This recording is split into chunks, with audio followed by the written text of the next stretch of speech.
नमस्कार मैत्रिणींनो, सुहासिनी सुरेश पांडे यूट्यूब चॅनलवरून मी तुमचे सर्वांचे सहर्ष स्वागत करत आहे। मैत्रिणींनो, आज आम्ही प्रवासाला निघालेलो आहोत। माझ्या पुतण्याचे लग्न आहे औरंगाबादला, त्यामुळे आम्ही लग्नासाठी दोघं निघाले आहोत। दुपारचे 12 वाजलेले आहेत आणि आमच्या दोघांचा प्रवास सुरू आहे।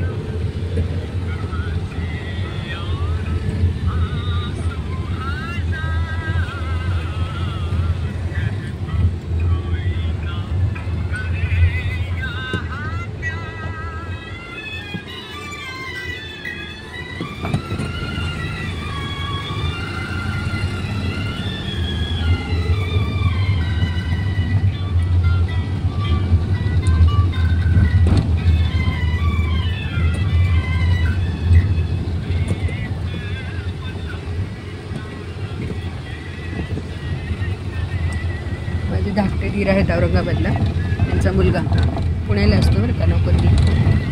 वन डे मॅरेज आहे त्यांचं, 2-3 दिवसांनी लग्न आहे, त्यामुळे आम्ही दोघेजण निघालेलो आहोत।